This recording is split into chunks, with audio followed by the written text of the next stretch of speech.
Good evening. Good evening. How are you tonight? My name is LaKeesha Hines, and you're watching the Firestarter Show. And I just want you to know that it has been an amazing week. There's been so much good stuff going on this week over in Firestarter World.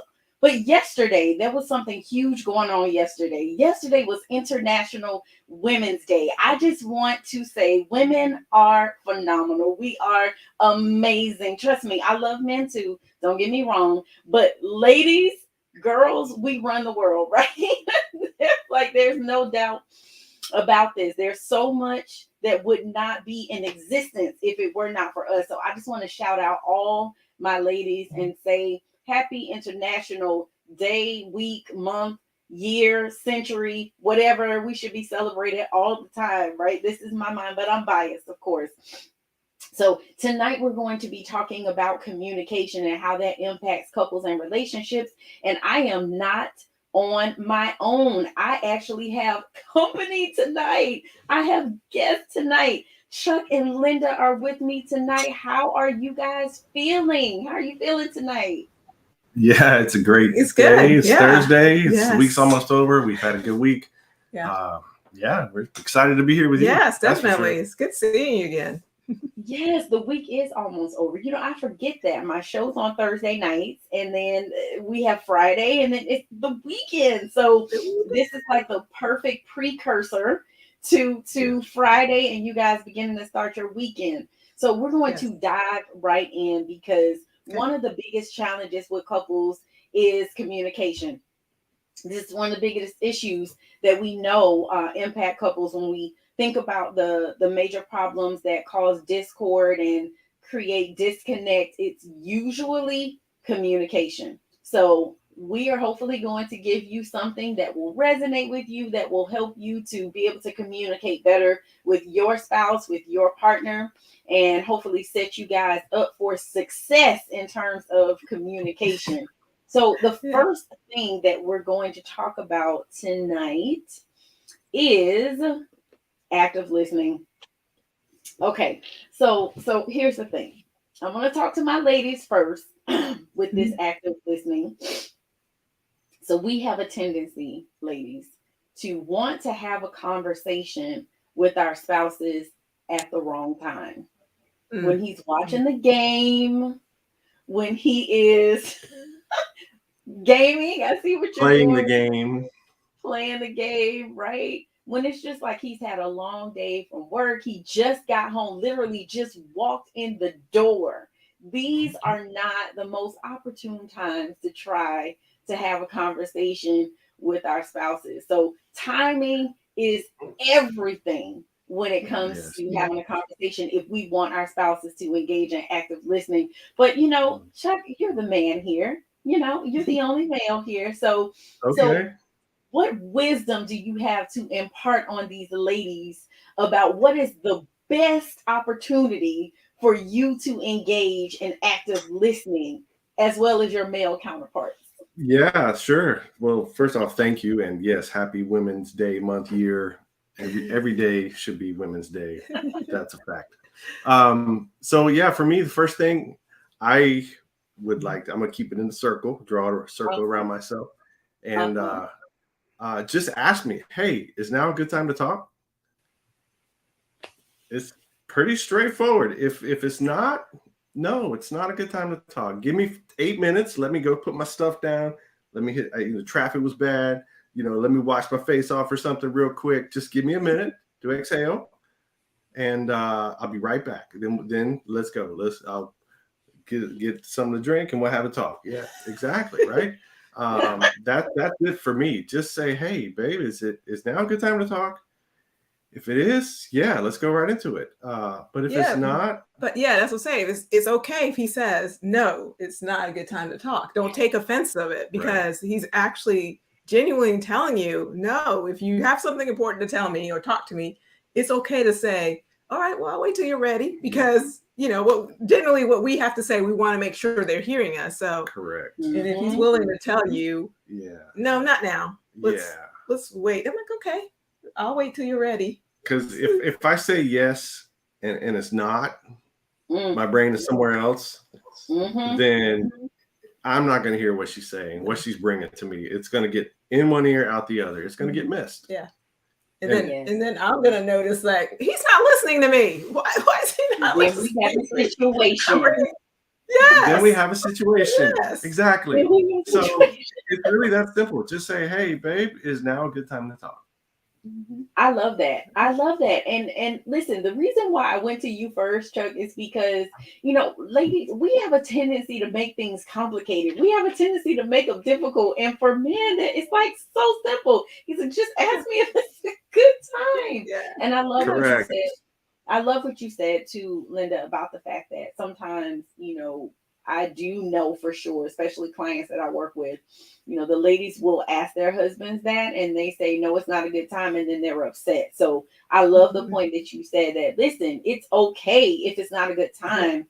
I will say on the flip side of that, though, sometimes we never circle back around and have the conversation. That's when we can get into some trouble, when you say it's not a good time and then we give you that space, but then we never come back and have the conversation. So I think that's when it can get a little challenging. But again, I love the fact that you're saying just ask if it's a good time. Yeah. I mean, that's simple. That's the best thing that you can do. I think circling back on that coming back to the conversation is on me, especially if I'm the one who said not right now. Give me a few or give me an hour or whatever I'm doing gets done, then we can chat.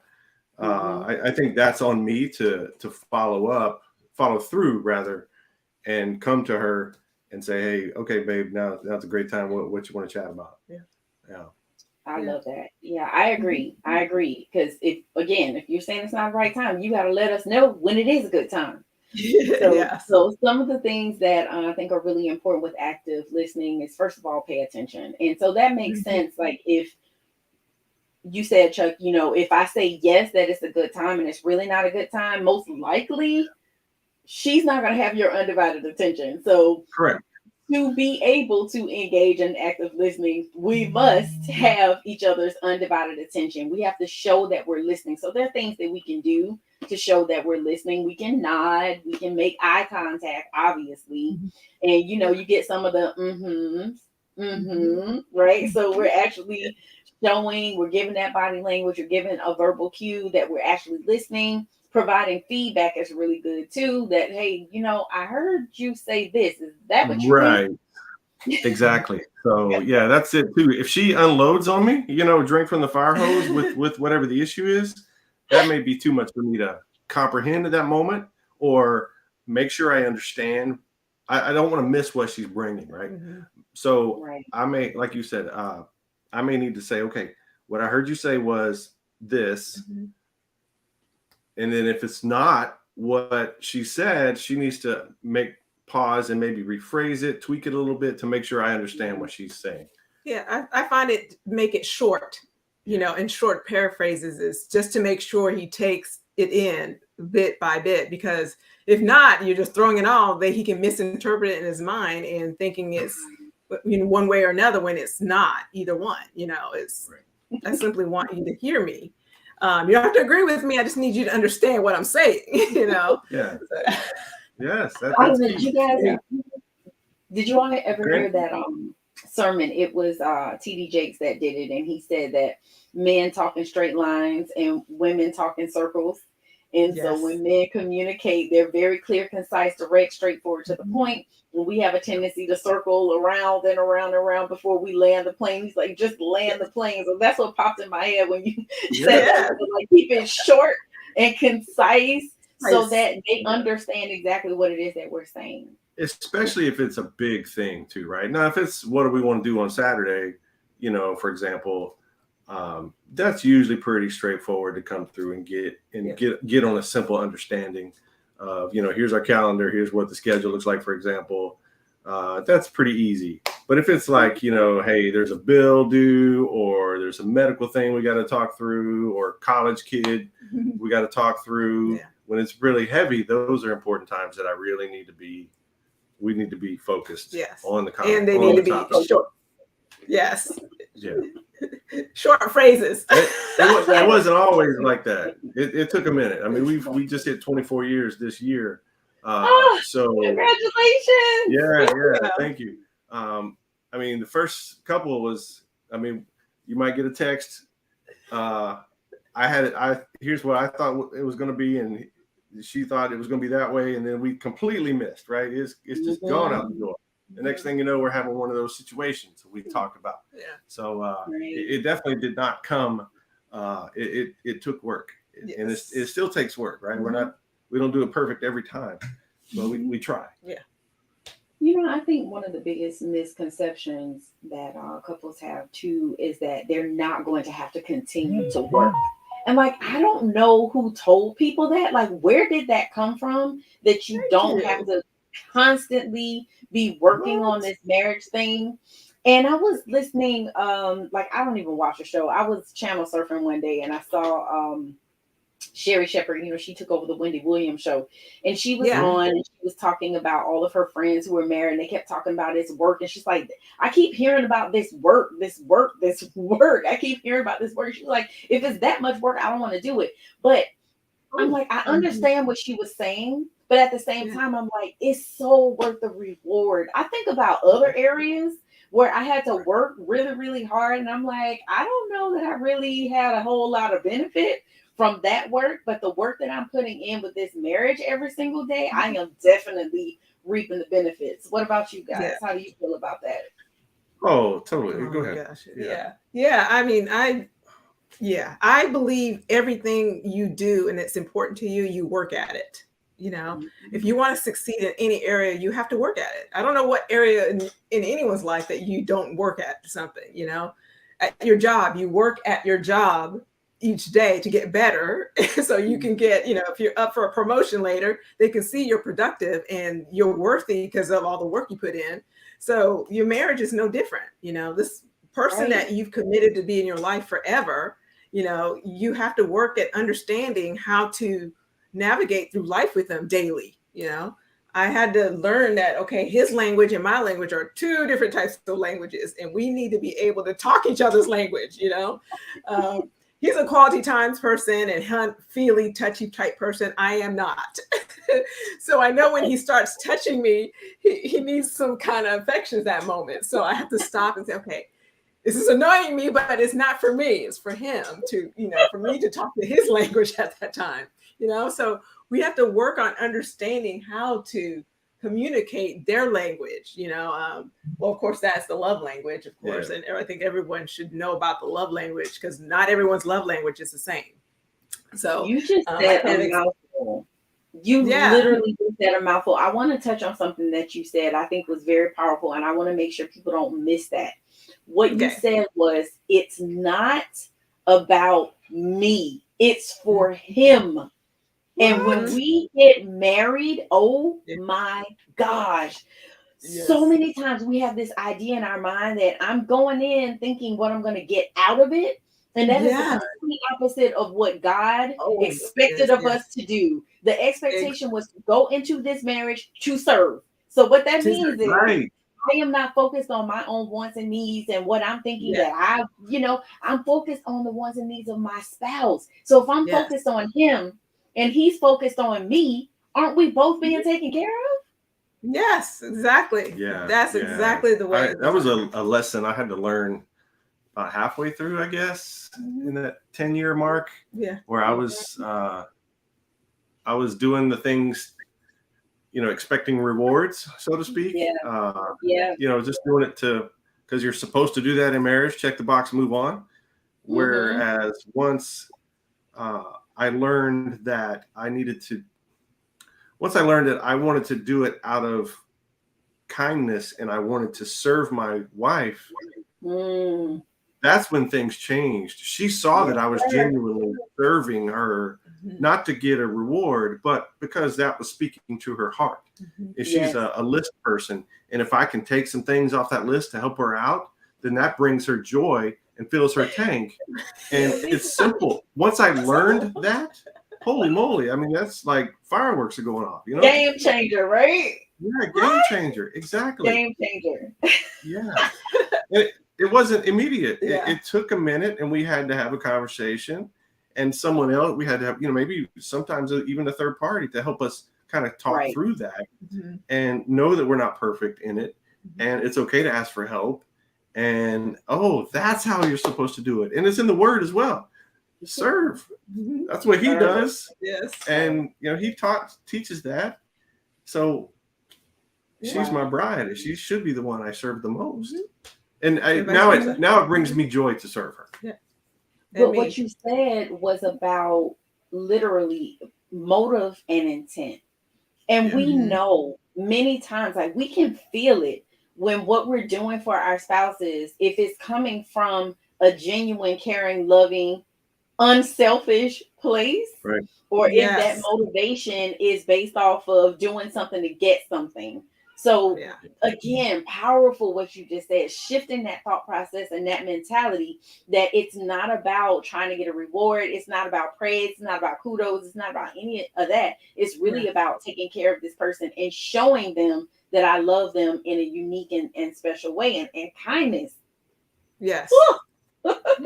Yeah. I want to be kind to my wife. That's very, very important to me. I do think that's important. So, you guys, do not go anywhere. We are going to take a quick break, and we will be right back. You're watching the Firestarter Show. Do not move. Hi there. My name is LaKeesha Hines, and I'm the founder and CEO of Firestarter Coaching Services. I'm reaching out to invite you to attend our 2-hour live class on Saturday, March 25th from 10 a.m. to 12 p.m. Eastern Standard Time. In this class, we'll be discussing the barriers to receiving blessings. Do you want more love, health, wealth, to lose weight, to learn new things, to just have overall more pleasure in life? If so, what's stopping you? You! Find out how we block our own blessings every day by becoming a student in my life class. To register for class, simply scan the QR code on your screen. Remember, don't meet me there, beat me there. See you soon!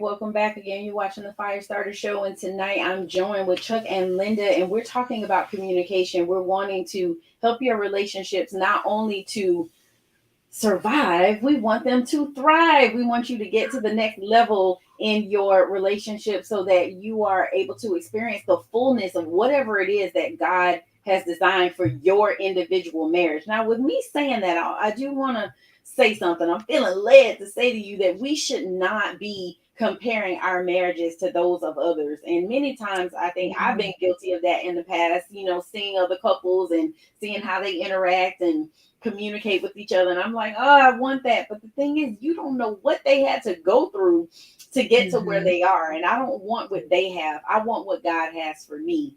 So one of the biggest things in trying to get to that place is learning how to communicate, because we have to be able to talk about what our visions are for our marriage. And if we're not talking, then, hey, I could be over here praying for one thing. My husband's praying for something completely different. And we have now got the Holy Spirit confused. Like, well, which prayer do you want me to answer? So we need to make sure we're in alignment and we're praying about the same things, and that we do have a shared vision for our relationship. So the next thing that we think will be able to help you with your communication is really important to break down barriers. And a lot of times barriers do come up because of past experiences. Maybe you've tried to communicate with your spouse in the past and things didn't go well. Maybe you end up arguing because you guys just aren't good communicators, or one of you is, one isn't, and then you end up in conflict. So one shuts down. I don't know. Things can go so many different directions when we are not good communicators, or we are not well versed in how to communicate effectively. So I think the biggest thing is to get to the root of why the communication is not going well, and really put forth that effort to try to break down those barriers. What say you, Chuck and Linda, about barriers to communication? Have you guys experienced this in your relationship? No, never, ever. I know I have. And listen, the crazy thing is, I thought I was a good communicator. I really, really did. And then I realized I suck at this. I had to make some adjustments. Yes. Yeah, I mean, that's it. I had to make sure, I had to learn, like you said, it's a learning thing. I'm still learning. I still learn, especially as she changes, as we change. Sometimes I have to, what I learned, then I got to, that might need a little bit of tweaking here and there. I got to relearn and how to apply something, how to respond better, rather than coming at her with, facts, logic, and reasons kind of stuff of, well, if you would have done this, I would have done that, or, criticizing things, for example. My goal is to connect to her heart when I communicate with Linda, right? And her with me, right? If I'm missing that target, that mark, then it's just bouncing off and going through the, through the wall or something, right? If I'm complaining too much, or if she brings something to me, if I give her a pep talk when she's bringing a hurt, or if she tells me she had a bad day at work today, well, hey, tomorrow's a new day, go and you can get it. That's not what she needs to hear. She don't need to hear a pep talk. She needs to just unload and just talk. Yeah. She don't need me to fix anything. Yeah. All the time. Just listen sometimes, right? Yeah. Sometimes the emotional need mostly I think for me, like so most women, it's just, I just need to unload and I just need you to listen. You know how you have your girlfriends and you just listen and you just want to just unload and you don't want them to fix anything. You just want to listen to you. And that's the person that's near you. You just want, like, okay, you're the closest person to me because I just need you. I just want to, this is what's happening right now. I just need you to listen to me, So it took him a little bit, but he realized, oh, she really wants me just to listen, I mean, it's like our natural response is, okay, here we go. Here's how you fix it. Right. Go. Yeah. Here, this is what you need to do. This and that. I think men are natural fixers, though. I think it's something that is just innate. It's in you guys to want to fix. And one of the things that I know I share with clients all the time is, especially again with my ladies, is a way to break down the barriers is really going in with what the need is in that particular conversation. So sometimes it's like, before you even lay out the scenario, before you start venting, before you explain anything, I just need you to listen. Yeah. I need you to fix this. Yes. Or I just need you to be present with me in this moment. And if I get upset, I want you to be mad too. Like, right. It's like, who we don't take out. Let's go, right? Exactly. Like, which hat do you need me to wear right now? Like, so live in advance. I need you in fix it mode because I need to come up with a solution and I need your help. Or, like you said, Linda, I just need you to listen. I just need you to practice those active listening skills and just listen to what I have to say. And then other times, I want you to get like, match my energy. Right. Exactly. I love that. Yeah. I love that. Match my energy. So set them up for success. In other words. Exactly. Sometimes I have to ask her, okay, in this situation, do you need me to fix it or just listen? And I'm not afraid to do that. I've done that in the past. Yes. Because I don't want to get it wrong. Yeah. And I apprate that because I'd rather him, because he's not a mind reader. He doesn't know what I want, or what I need. It was just so nice though. Wouldn't that be nice if they could, like, if they could read our minds? Wouldn't that be awesome? So much easier. So much easier. Why can't you read my mind? Go so far. Mine's pretty easy. So I appreciate that because it makes life so much easier for me, when I'm like, okay, he's actually, he's here, he's in the present and in this moment with me. So he understands that one or two things I need from him. And this time I need you to fix it. And this time I don't need you to fix it. So I appreciate that he's actually in tune to saying, okay, now I can walk this journey with you. What's on your mind? That's it.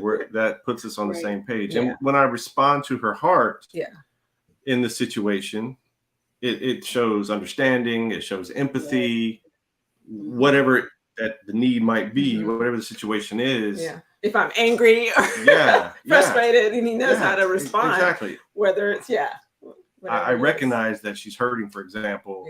That speaks to her. God and it works both ways. That's the one thing people understand. It works both ways. God in Yes, his I mean I can infinite bring stuff to wisdom, her as well. Yeah. Yeah. Mhm. he has a tendency to put head people with heart people. And what I mean is, there's usually someone who is that analytical, logical, fact based, and then he puts that person, I know, I heard it, he puts that person with the feeler who wants you to speak to their heart, speak to my emotion. Yes. So, and it's not gender specific. Sometimes it's the Right. woman that is the analytical one, and it's the man who is the feeler. But it's usually that way that he pairs these opposite people together. And I think, like I said, him and his infinite wisdom, I think is beautiful because we're able to experience the fullness of who we are as human beings. We do have Yes. minds, we do have feelings, we have emotions, and he puts us together so that we can help keep them balanced and in check, Yes. right? Where one person's Mhm. not in their head all the time, and the other person's not in their emotions all the time, so that we can create that balance. Yes, Yeah. definitely. Yeah. All right, so next tip, discontinue the 5 Ds. Okay, so here are the 5 Ds, and Chuck, you kind of brought it up. I don't even know that you knew that you were doing what you did. Yeah. That's what I do. Your infinite wisdom, right? But Yeah. there's but there's 3 Ds of accountability. They are defend, deflect, deny, right? So when we're having a conversation, we're communicating with our spouses. And Chuck, you kind of brought it up earlier, and you were saying this is something that you had to grow through, something that you Mhm. had to learn, that, don't get in this space of defensiveness or, just like hear them out. And a lot of times I think things are being said, and if it hits us in that sore spot, that we have a tendency to deflect or defend or try to justify what it is that we're doing. But you said, I've learned now how to listen and how to be accountable, how to take ownership for my stuff, drawing the circle around my own 2 feet. I love when you said that, because that's Yeah. what we all have to do. We have to take Yeah. ownership for our stuff. And our spouses, oh my gosh, aren't they a mirror? And they show us ourselves all the time. And so we have to be able to own the fact that, yeah, this hurts what you're saying to me right now, but I'm not going to deny that this is your perception. I'm not going to try to defend it. This is your experience. And I'm not going to deflect. And well, you did it too. That has nothing to do with what we're talking about right now. Right. So we Right. want to avoid those 3 Ds and make sure that we're staying accountable. And then the other two were sometimes we're dismissive and sometimes we discount what the other person has said. So I just want you guys to just kind of weigh in on any of these D's that resonate with you, about defending, deflecting, denying, discounting, or dismissing things that you may have said, if it's happened to you or if you have done it yourself. Yeah. So probably the one I can think of is the deflecting part. Is that one of them, deflecting? Mm-hmm. Yep. So early on, if she would bring something to me, I would just blow it off.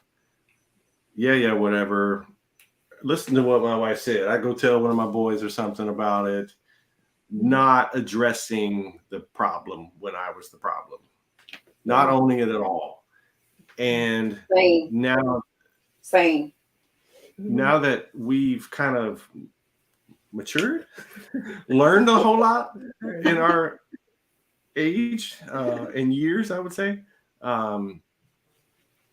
I've learned to better accept criticism. For example, when she brings something, hey, babe, when you did this, that hurt me, right? For example, when I would typically throw up the defense, I do that very, very little now, if at all, if I recall. Yeah. I just listen and own it and apologize. I need her forgiveness. Hey, I'm sorry I hurt you in this. I can see that you're really hurt by what I did. Would you forgive me? Right? I need her forgiveness on that. I need his forgiveness and her forgiveness. Yes, sir. Oh, it's so good. It's so good. And when we get to this place where, like you said, where we mature and we grow, it's not as important how we feel. It's more important how our spouses feel and how what we're doing and saying, how it affects them and how it impacts them. And you grow to this place of love in your relationship. I mean, you guys have been together 24 years. So you don't be together that long and don't figure out how to reduce selfishness, because we're all when we come into marriage, we're so selfish and we don't even know we're selfish, right? Yeah. You don't stay together this long without figuring out how to reduce that level of selfishness and how to make it be about the other person and less about yourself, and moving into that place of servitude. And I think, the last thing about improving communication is to do it. Like, be like nice, just do it. Practice communicating. Talk and Yeah. talk and more talk. Like, Yeah. this is the only way you get good at it. Yeah. I mean, we have a little thing that we use. We call the big 3 questions. It's how are you? What's big for you? And how can I join you? It's as simple as that. I might even steal that. What? Right? It's how are you? What's big for you? And how can I join you? And when I ask you, how are you? Yeah. The answer cannot be fine. Yes. I'm good. I'm cool. It's straight. Yeah. Can't be fine. Fine is freaked out. Insecure, neurotic, neurotic. Yeah, that's fine. You're not fine. Okay, cool. Genuinely tell me how you are. Yeah. Okay. What's big for you? What you going through today? What happened at work that you want to share with me, or on the way home in traffic, or when you had that call with your mom, whatever it was. I'm asking because I want to know. Mm-hmm. And then how can I, as your husband, you're the one who lifts you up and drags you and pushes you and supports you and loves you. How can I join you in that? Mm-hmm. What do you need me to do? Do you need me to just do X, Y, Z? Do I just need to pray for you? Do I need to do nothing? You're just telling me about it. Okay, cool. Yeah. And it opens up the communication doors where we just take 5-10 minutes just to go through those 3 questions. Yeah. And we try to do them at least a couple times a week. So at least we can carve that much time together to at least dial in on what's going on in each other's life, and how we can walk aside of you. And we find how that's really important, because we found that like some of our friend couples, they wait till way till it gets to the situation is out of hand before they're like, okay, well, I didn't know you were going through that, or I didn't know that was happening in your life. Yeah. So that's huge for us when we realize, hey, it don't take time. I mean, you see the 3 questions, it doesn't have to be, just very little things, or it could be something big that's weighing on your heart that you want to have a decision that you just need someone to bounce off and just put it out there. At least now he's aware with my mood swings, what the 3 things that I'm going through and how he can join me. So he's like, okay, I know what's going on with her. So at least, I know where to be. Sure, it's not my fault. It's not me this time, Yeah. Well, what I'm hearing is that you're intentional. What I'm hearing is that you're intentional about communicating. And we have to plan for these things. Like, literally, date nights have to be scheduled. There's some couples, you got to schedule sex. You got to be intentional about everything that is a priority in your relationship. And communication is one of the biggest ones, because it affects everything. Everything. Your communication. I'm sorry. It helps avoid assumptions too. Yes. And I mean, the old thing about assumptions, right? I mean, what happens when you right? So I mean, that's a big one for us. Like she said, we only do it once or twice, 2 or 3 times a week, whatever. And yes, a good close friend of ours taught us that one. And it definitely helps. Keeps me in the know, keeps her in the know. I mean, we work together. We're empty nesting. We work at home together. My desk is here. Hers is right here. So you might think that we communicate all the time, but I mean, we work. We're working. That 8 to 5. Yeah, it's not communicating. That's not. No. So and then you said it right. Date night. You have to schedule it. We know lots of couples who don't even do that. If scheduling 1 hour a week to set aside to really connect with your person, with your spouse, is very important. And you just got to carve time. Like you said, you make priority the things that are important to you, and that should be a priority. That's it. So, listen, I want to say if there's anybody out there who is struggling with communication in your relationship, schedule a heat call today, 727-213-8247, and get on that journey toward improving your communication and your marriage as well. I want to say thank you, Chuck and Linda, for joining me this evening. It has been a pleasure connecting with you all. Chuck, do you want to shout out anything where people can get in contact with you? You know, you've been dropping these golden nuggets. You've been dropping these Yeah. jewels So on a couple things. TikTok. Sure. Like, Yes. Thank you. And I'm going to push this on this there as well. TikTok Chuck's Marriage Corner. Fun little thing about little tips, and it's about a minute long, if that. I just talk about marriage stuff, and I'm definitely promoting this when we're done. Thank you for that. Also, our church, we have a marriage class called Reengage, Thursday nights at 7. Every Thursday. We're going to hop on that here shortly when we're done. And you can part of that mission. We're leaders on there. We have a good time over there. You can hit me up through that TikTok thing to learn more about that as well. Yep. I'm still learning TikTok. I don't really know how to use it, but you're doing awesome. I've seen your videos. They're amazing. So you guys need to check those out for sure. So again, thank you guys so much for joining me. Thank you all for watching. And I want to say have an awesome Thursday. We will be right back here, same time, same space next week, Thursday, 7 p.m. Eastern Standard Time. So you all have a good evening. God bless you. And I will see you next week. Have a good night.